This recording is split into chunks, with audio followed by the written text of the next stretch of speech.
Herald की जो संपत्ति है एजेएल की, पंचकुला, चंडीगढ़, लखनऊ, दिल्ली, पटना, भोपाल, कोलकाता, मुंबई और बेंगलुरु, आप देखिए जरा, उत्तर से दक्षिण तक, पूरब से पश्चिम तक, हर जगह संपत्ति है। अब आपको मैं बताऊं, इस मामले में जो अलग अलग संपत्ति है वो करोड़ों रुपए की है, कई सौ करोड़ की संपत्ति है। अभी केवल लगभग 700 करोड़ की संपत्ति जब्त हुई है। एक ये संपत्ति मुंबई में हेराल्ड हाउस है, एजेएल हाउस जिसे कहते हैं, ये मुंबई में एक संपत्ति है। अगली तस्वीर दिखाई, ये लखनऊ में आप देख रहे हैं एसोसिएट जर्नल्स, ये लखनऊ की संपत्ति है।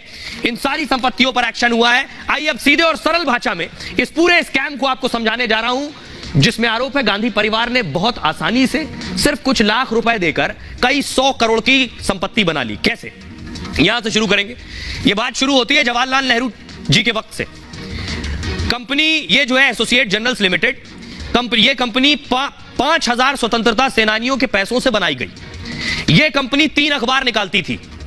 अंग्रेजी अखबार नेशनल हेराल्ड छापती थी यह कंपनी, हिंदी अखबार नवजीवन भी छापती थी, उर्दू अखबार कौमी आवाज भी छापती थी। देश के प्रमुख हिस्सों में इसके दफ्तर थे एजेएल के। ये एसोसिएट जर्नल्स लिमिटेड को आप शॉर्ट करेंगे तो एजेएल हो जाएगा। पंडित नेहरू ने इसकी स्थापना की और कांग्रेस का मुखपत्र बन गया ये नेशनल हेराल्ड। इसकी स्थापना नेहरू जी ने की और फिर ये कांग्रेस का माउथपीस बन गया। जैसे शिवसेना का माउथपीस है, उसी तरह से ये कांग्रेस का माउथपीस बन गया। वो सामना है, ये नेशनल हेराल्ड है। 2008 में इसका प्रकाशन बंद हो गया। क्यों? क्योंकि 90 करोड़ के कर्ज में ये डूब गए। अब कंपनी को कर्ज से निकालना चुनौती थी, कैसे निकाला जाए? तो एक उपाय आया कि कंपनी कर्ज से भी निकल जाए और पूरी कंपनी की संपत्ति हमारी हो जाए। इसके लिए क्या किया गया? 2010 में यंग इंडिया लिमिटेड नाम की एक कंपनी बनाई गई। इस कंपनी में 38% की हिस्सेदारी सोनिया गांधी और राहुल गांधी की। और इस कंपनी को एजेएल को कर्ज मुक्त करवाना था कि कर्ज से मुक्त कैसे हुई है, लेकिन पैसे इस यंग इंडिया के पास तो थे नहीं। इस कंपनी ने बड़ी समझदारी से, चालाकी से क्या किया, यह है Congress party. Congress party fund लेती है, इनके पास फंड का पैसा होता है, तो कांग्रेस पार्टी ने फंड के पैसे से 90 करोड़ रुपए इन्हें दे दिए यंग इंडिया लिमिटेड को। और यंग इंडिया लिमिटेड ने क्या किया, वो 90 करोड़ जो कांग्रेस पार्टी से लिए थे इनका कर्ज अदा कर दिया। तो तकनीकी रूप से देखेंगे, नेशनल हेराल्ड का कर्जा कांग्रेस पार्टी ने नहीं अदा किया, यंग इंडिया लिमिटेड ने अदा किया, जिसके मालिक राहुल गांधी और सोनिया गांधी, 38% हिस्सेदारी। तो ये कंपनी किसकी हुई? इनकी हुई, ना कि कांग्रेस पार्टी की। बदले में वाईआईएल ने क्या किया, यानी इस कंपनी ने कांग्रेस को, इस पार्टी को 50 लाख रुपए ही सिर्फ लौटाए। लिए कितने थे? 90 करोड़। लौटाए कितने? 50 लाख। बाकी के 89 करोड़ 50 लाख लोन कांग्रेस ने माफ कर दिया, यानी इसने इनका लोन माफ कर दिया। पार्टी फंड का इस्तेमाल निजी काम के लिए किया। 5 लाख में बनी कंपनी 50 लाख का सिर्फ भुगतान किया और 50 लाख देकर इस एजेएल की, नेशनल हेराल्ड और एजेएल की 2000 करोड़ की संपत्ति हड़पने का आरोप है। आरोप है कि कंपनी कुछ दिन में ही 800 करोड़ की हो गई। यह कंपनी यानी वाईआईएल 50 लाख रुपए जो इन्होंने कांग्रेस को लौटाए, उसका भी स्रोत नहीं पता है, किस सोर्स से दिए। अब आगे की कहानी देखिए।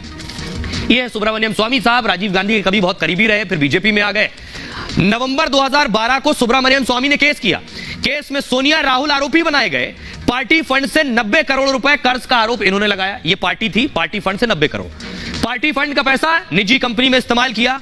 एजेएल को 9 करोड़ जो शेयर थे वो मिल चुके थे। लोन के बदले ये शेयर इन्होंने ले लिए उसके, जिसमें एजेएल पर 99% कब्जा राहुल सोनिया का, इनकी कंपनी यंग इंडिया का हो गया।